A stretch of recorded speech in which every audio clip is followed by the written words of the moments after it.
نماز پڑھنا، روزہ رکھنا، قرآن عزیز کی تلاوت کرنا، قرآن عزیز کو سیکھنا اور سکھانا، قرآن عزیز کو پڑھنا اور پڑھانا، قرآن عزیز کو سمجھنا اور سمجھانا،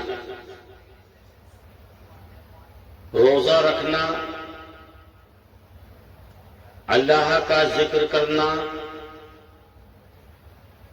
حج کرنا، عمرہ کرنا، اللہ کے دین کے راستے میں نکلنا، اللہ کے بندوں کو اللہ کے دین کے بارے میں آگاہ کرنا، ان کو اللہ کا دین بتانا اور سمجھانا، اور رسول کریم صلی اللہ تعالی علیہ وسلم کی سنتوں پر عمل کرنا،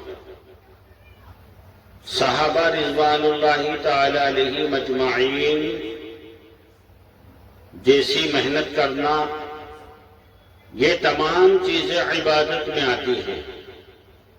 کسی غریب کی مدد کرنا، کسی بھوکے کو کھانا کھلانا، پیاسے کو پانی پلانا، ننگے کو کپڑا پہنانا، بیمار کی عیادت کرنا، اس کا علاج کرانا، مظلوم لوگوں کی حمایت کرنا، مظلوموں کا ساتھ دینا، بے قصور لوگوں کی رہائی کے سبب تلاش کرنا، اس پر محنت کرنا، ناانصاف لوگوں کو انصاف بتانا، ظلم روکنا، ظلم کے خلاف آواز بلند کرنا، یہ تمام کام عبادت میں آتے ہیں۔ اگر ان کاموں کو رسول اللہ صلی اللہ تعالی علیہ وسلم کی سنت کے مطابق کیا جائے گا، آپ کے طریقے کے مطابق کیا جائے گا، تو انشاءاللہ ہمارا بیٹھنا، اٹھنا، چلنا پھرنا، کھانا دانا، رہنا سہنا، کمانا، خرچ کرنا، یہ تمام چیزیں عبادت میں شمار ہوں گی اور اللہ رب العزت راضی اور خوش رہیں گے۔ وَمَا خَلَقْتُ الْجِنَّ وَالْإِنسَ إِلَّا لِيَعْبُدُونَ، ہم نے انسانوں اور جناتوں کو فقط اپنی عبادت کے لیے پیدا کیا ہے۔ اللہ اپنی عبادت کیوں چاہتا ہے؟ سوال یہ ہے، اللہ کیوں چاہتا ہے کہ ہم اللہ اکبر کہیں؟ اللہ سب سے بڑا ہے۔ سبحان اللہ کہنے کی ضرورت کیا ہے؟ الحمدللہ کہنے کی ضرورت کیا ہے؟ استغفار پڑھنے کی ضرورت کیا ہے؟ نماز پڑھنے کی ضرورت کیا ہے؟ روزہ رکھنے کی ضرورت کیا ہے؟ حج کرنے کی ضرورت کیا ہے؟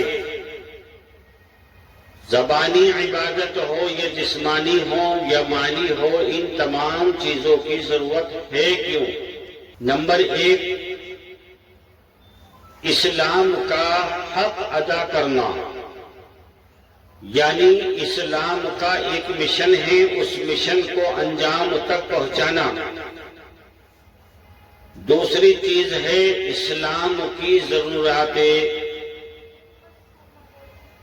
بات کو اچھی طرح سے سمجھیے گا، اسلام کی ضرورتیں اور اسلام کا مشن، یہ دو چیزیں ہیں۔ آج بڑے افسوس کے ساتھ یہ بات کہنی پڑ رہی ہے کہ 90% مسلمان نہ تو یہ سمجھتے ہیں کہ اسلام کی ضرورتیں کیا ہیں، نہ یہ سمجھتے ہیں کہ اسلام کا مشن کیا ہے۔ اسلام کا مشن ہے اللہ کو اس قدر راضی کر لینا کہ اللہ کی مدد کے دروازے تمہارے لیے کھول دیے جائیں، اور اسلام کی ضرورتیں نماز، روزہ، زکوٰۃ اور حج اور جانی مانی عبادتیں یہ تمام چیزیں اسلام کی ضرورتوں میں آتی ہیں۔